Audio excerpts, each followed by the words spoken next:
Samantha Elgrip had a tradition. It had started when she was a little girl. Every time she got a new mirror, she'd stare into it and say, "Mirror, mirror on the wall, who is the fairest of them all?"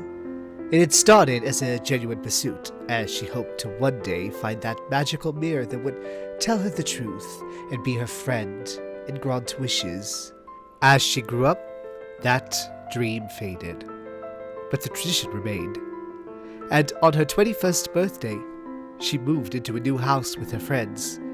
An old house, one of the oldest, dating all the way back to the 20th century, nearly 500 years old. She had been working on cleaning up the attic, which would be her room, when she noticed one of the walls was falling apart and rotting away. Curiosity piqued, she started peeling back bits of the wall until it had mostly fallen away. Behind it was an entire extra room. Tearing down the last remaining bits, she made her way into this unexplored section of the house, her nose filled to the brim with stagnant air and heavy dust. The room was empty, except for one large, wooden, heavily ornate mirror pressed against the wall opposite her. It was beautiful. She smiled and faced the mirror, twirled in front of it, and said, "Mirror, mirror on the wall, who's the fairest of them all?" Surely it is you, young child. What? Who said that? There are perhaps more beautiful girls in this world, but only physically. In grace and demeanor, you must easily be the fairest. Are you the mirror? Is the mirror talking to me? Yes and no. I am not the mirror itself. I am trapped inside of it. Trapped? Is it magic? There is a saying about magic, my dear. Magic is simply science we have not yet understood. That is the case here. Very advanced science, but perhaps it's easier to think of it as magic. Who trapped you? In this context, an evil wizard known only as the Doctor. But do not worry yourself over this, my child. This is my home, and I am fine. At least, I finally have a friend to talk to now. To talk they did. Samantha spent many hours each day talking to the voice in the mirror. Sometimes they just talked about her day. Sometimes she tried to find out more about the life of this creature in the mirror. She had come to fancy him as a sort of fairy, locked away in magical glass by some evil being. She knew this wasn't the case, but it was a beautiful image that warmed her heart. One day, the mirror had a special request. The magic holding me prisoner. Perhaps there is a way you can help. Of course I'll help. What can I do? Is there a spell, an incantation, some sort of serum or tincture? Science and magic have one thing constantly in common. The complexity is directly linked to the significance of the subject. I am a man of destiny. I saved my people from a horrible war and set them as victors of our home and of the galaxy and of the universe, if they so desired. But the Doctor hated our glory and sought to end it. The spell is complex, and he has blocked me from it. I cannot say my name, the name of my people, or the name of my planet. But there may be some way to find that information. Does your civilization have data on the planets of this galaxy? A fair amount. Colonization is still underway in most of the furthest, but we've gotten a lot of data from our first interactions with other species. You are looking for a planet that is no more, where War between two species was fought for many years. No, even that is blocked. I can tell you no more. It was not very much information, and not very useful, but Samantha still tried to find what she could about this mysterious planet. The local library had sufficiently sophisticated access to the human empire's data, as she decided to tackle the computer. Good evening, guest. How may we help you with your searches today? I need to look up a planet. Please state planet name. I don't know it. Please state spatial coordinates. I don't have them. Star system. I don't have it. What information do you have, miss? It's a planet that was destroyed and had two species at war. That's all. Results will be catalogued in 12 minutes. Thank you. Samantha tried to busy herself by walking through the library, looking at the antiquated physical books, dust lining their covers, ages of use creasing and wrinkling their spines. She strolled the aisles, reading titles occasionally, flipping through pages. It was a fairly plain library. The only interesting thing being an art display, a wooden replica of an ancient device known as a police public call box. There had never been a plaque or any explanation of why it was on display there, but Samantha liked it. It felt strangely calming. Do you know you'll want to be careful with that book? It's a first edition. Then why is it here? Should it be locked away? Probably, but I felt sorry for it. Imagine being a book and spending eternity locked away just because you had the misfortune of being the first. Never read, never touched, never having tears drop on your pages, or the little rips of excitement from turning a page too fast. Imagine being a book and never getting to live. That's almost romantic. Anyway, it's not really my type. I prefer fairy stories, magical mirrors, and the like. Mirrors, you say? Interesting. Mirrors are always full of lies, you know. They show us the world, but only in distortion, only as a mockery of what it really is. Never trust a mirror. Perhaps some mirrors are more trustworthy than others. Perhaps they are. I'm sorry, I haven't introduced myself, have I? That's rude, I think. I'm the librarian. How can I help you today? The computer's already helping me, actually. I'm trying to find information on a planet. Ah! Which planet? I don't know. Search results catalogued. There we go then. Samantha walked down the aisles back to the computer, followed closely by the librarian. As she approached the computer, her face was scanned and her results came up on the screen. She froze in place and felt everything crash down around her. Thank you for searching our database today. Our librarian has turned up 1,768 results. This cannot be happening. Perhaps I could help. I do have quite adequate knowledge when it comes to the planets around these parts. I don't know. I have nothing to go off of. A destroyed planet that was at war for many years, that's it.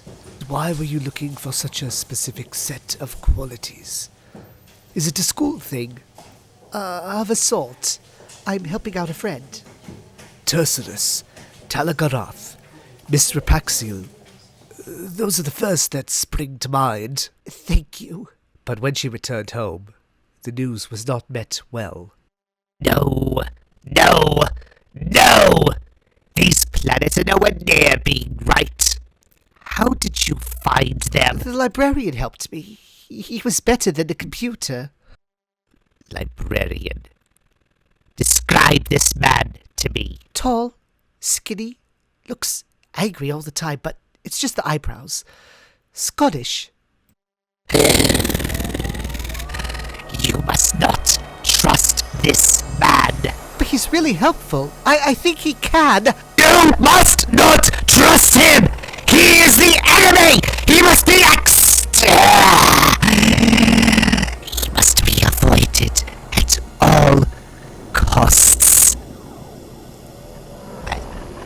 I apologize for my emotional state, child, but this man, this librarian, is none other than the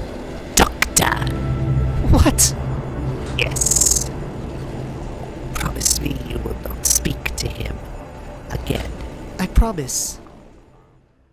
My fairy.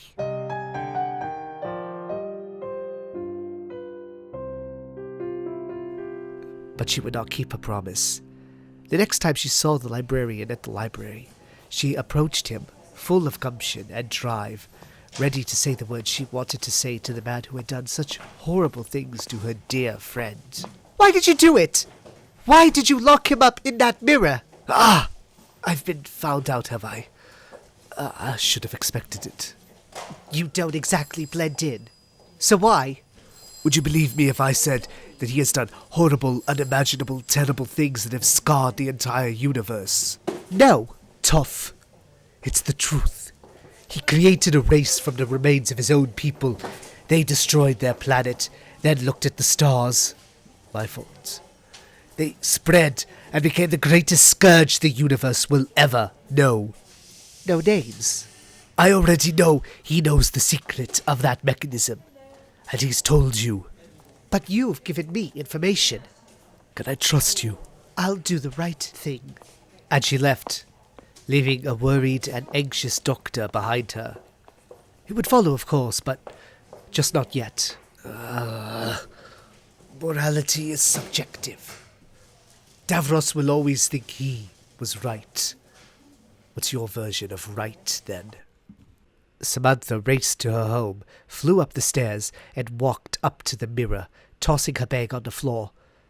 She addressed it with no reverence or quiet dignity as she had before. The Daleks! You're the creator of the Daleks! And you had me believe you were good! That you were suffering! He told you. In a roundabout way, yes. My family have stories about the Dalek invasion. I read the history at school. The Daleks are evil. Did he tell you why? What? We were dying. War had ravaged our planet to absolute destruction. The only option was survival at all costs. The Daleks were my way of saving my people from our ultimate fate, ensuring we'd survive. Then they betrayed me and tried to kill even me for not being as perfect as I made them to be. It's terrible. I was their creator! I was their father! And I was treated like their worst enemy! I have every reason to hate the Daleks as much as you do. Do you really expect anyone to believe that? How did you get here? Oh, I followed you. I have to make sure he stays in there. Forever. See the true face of evil, my child. See it before you in all its glory. The face of my childhood. The face of true doom and destruction. That is the Doctor! Perhaps it is. To the nightmares of the world, I am the nightmare. Did you ever think there was a chance it wasn't him? Just his creation, just his own attempt to save his people. Why hold him accountable? Because I know him. So many of my lives have been spent giving Davros a second chance. Every time he shows his true face, a face far uglier than the one he actually has. You said his name. No. Trust me. Do not do that.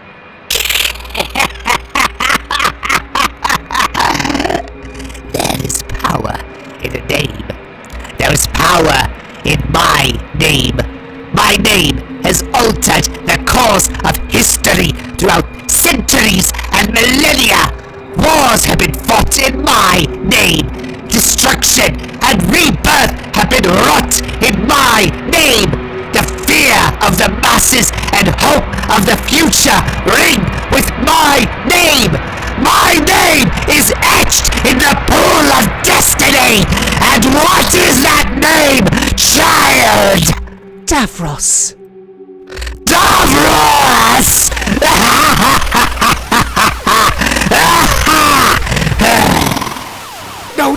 No, it's opening! Good. We have waited so long for our release. Now it comes. We? You said you were alone. I tried to tell you. I didn't just lock him in there. It's an army. An entire army of Daleks. All loyal to Davros. And they are back in the universe, and they will march on in my name. I will have dominion over all as my destiny foretells. But that means you lied to me. What is the old Earth saying? Thank heaven for gullible girls. You have been useful, but that usefulness is at an end. There can be no place for your kind in my future empire. And the doctor watched helplessly as Davros raised his gloved hand and sent a charge of energy straight at Samantha. He knew how Daleks killed. The slow, painful torture of burning from the inside out. Davros would be so much more sadistic in his method. Samantha's body fell to the ground and broke into dust. The doctor and Davros were locked, eyes to eye. What makes you think I won't do to you what you just did to her? Two things, Doctor. Your sickening and pathetic sense of mercy. Oh, but that's rubbish. So what's your second reason? My ability to know how you'll react and plan accordingly. Oh, yes? Emergency temporal shift! No, get back here! I'm not finished with you! But for the moment, he was. The doctor was alone. The Daleks were gone. Davros was gone. Samantha was gone. The doctor alone. The doctor grieving. The doctor guilty. Davros had long forgotten fear, but he knew it was the emotion he should be feeling as he and his army teleported to another place in space and time. He knew fear because the doctor was alone. The doctor was guilty. The doctor was grieving. All things that made the doctor far more dangerous than anything else in the universe. And the war against the Daleks continued.